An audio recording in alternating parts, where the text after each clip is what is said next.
Well, thank you everyone for coming along today, first and foremost. We are delighted and thrilled to be announcing the extension of our partnership here with the Sunshine Coast Falcons. It's a partnership that started back in 2015 and it's a partnership that we're really delighted to be continuing. It's a really important part as a feeder club for the Melbourne Storm. We've got a great relationship with all of the Falcons crew and the team up here, and it's something that is going to well and truly embed us here on the coast for many years to come. We're also announcing today a new academy called the Tornadoes Academy, which Premiership player and class player Tim Glasby, who's here with us today, will head up here. That'll be the best 14 to 16 players from the coast, from the Falcons, that'll come and be part of the academy, 16 to 19-year-olds. We consider that a really important pathway for us for growth and talent here on the coast, and an opportunity obviously from a pathway perspective to come down and be a part of the Melbourne Storm.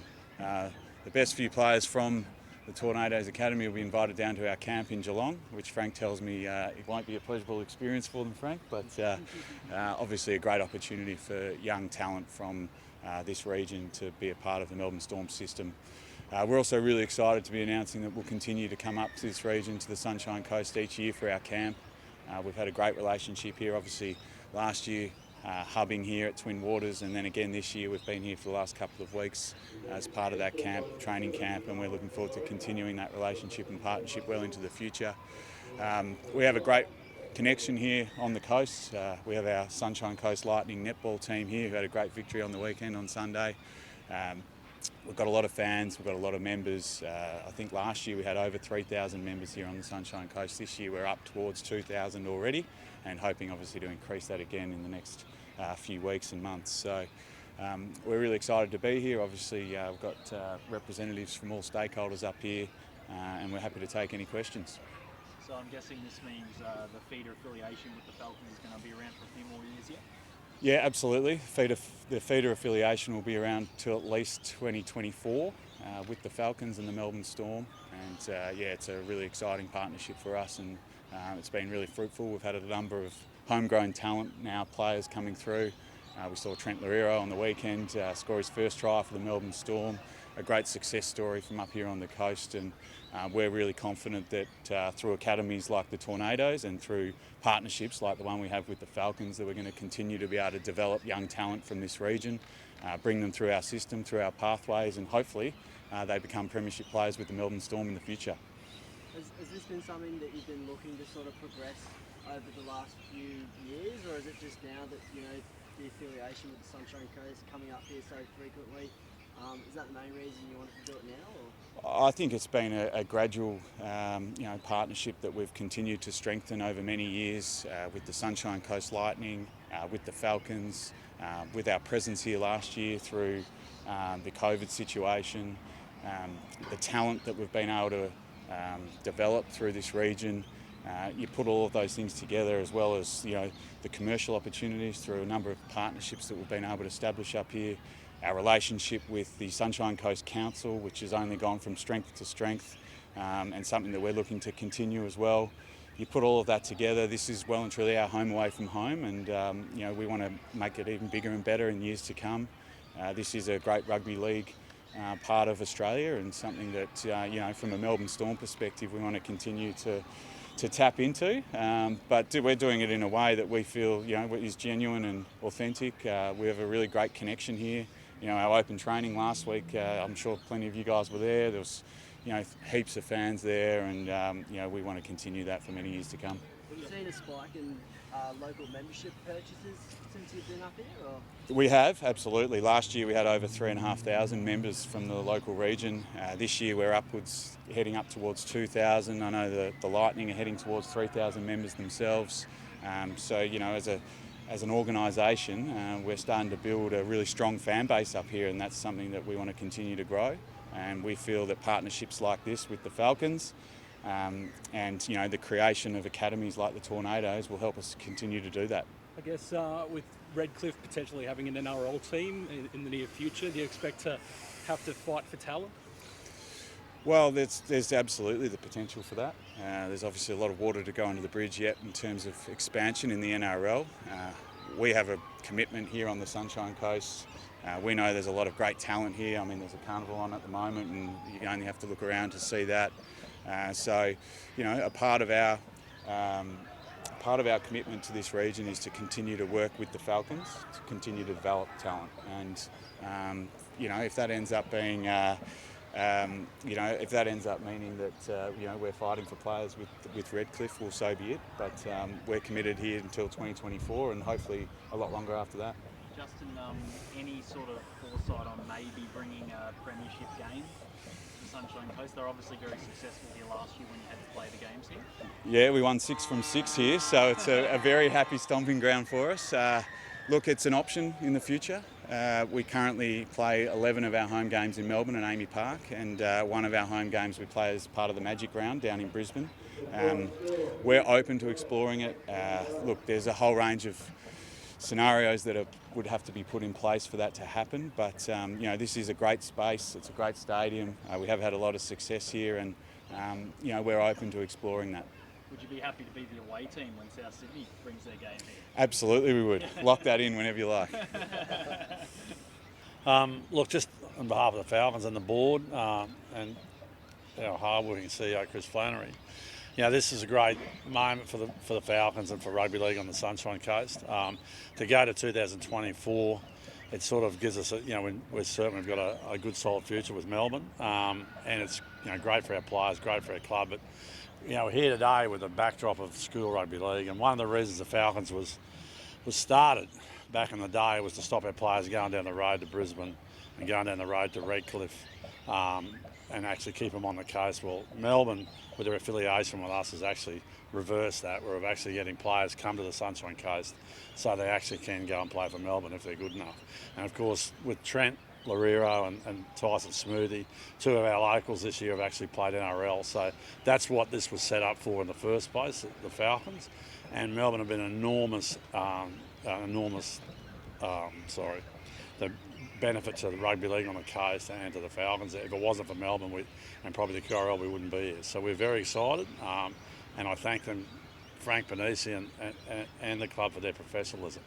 And you're even enticing players here now, the likes of Kurt Baptiste and Jared Mullen and those sort of guys that you don't even have to rely on the affiliation. Those guys want to come and play for the Falcons. Well, it's a couple of things there.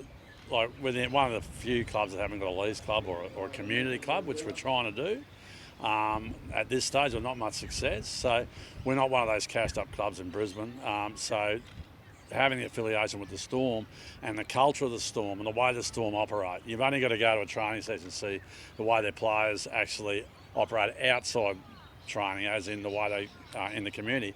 The same as the Lightning. It's no coincidence the Lightning is exactly the same. And that's great for our club, and it gives us that foot in the door if we want to. We haven't got the money to pay big sign-on for players, and we actually want to develop our juniors anyway. So it's great that players come here with the opportunity to go to the Storm, but it's also great for our local players to see the opportunity. So Harrison alluded to it before about the Dolphins bid. I mean, are you concerned about that bid at all? Or? I guess it's pretty easy when you think about it. Before the Storm were involved, we would have begged Broncos or Redcliffe to come up here and help us. Did we see them? No, we didn't. Broncos, to their credit, went to the Gympie, but they weren't interested in the Central Sunshine Coast. Melbourne Storm come along, all of a sudden the Broncos get involved in the Sunshine Coast, which is great for rugby league. It's great for junior rugby league. It's great for the community of rugby league.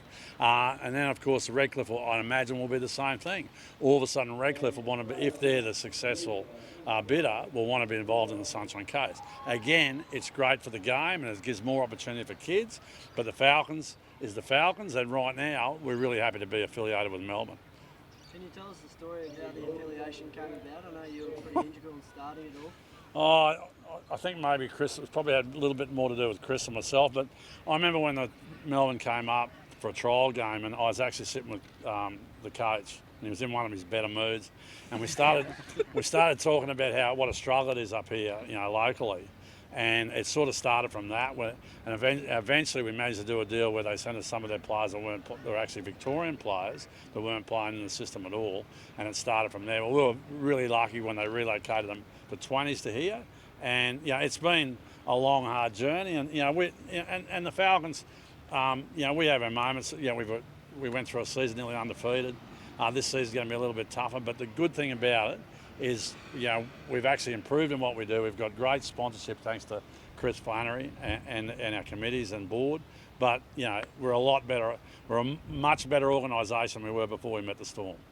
Danielle, from a Lightning point of view, obviously with all the uncertainty around COVID and everything and how it was a real struggle for clubs, the fact that the Storm has recommitted must make you pretty happy.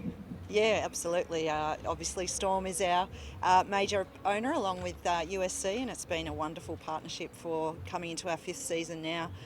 It's been mutually beneficial. We've learnt from one another. We've integrated commercial partners with one another, and we've both got that strong high performance focus, as well as maintaining our community focus. You've worked very hard behind the scenes in your role and been very successful. Are you keen to continue on for a few more years in the role?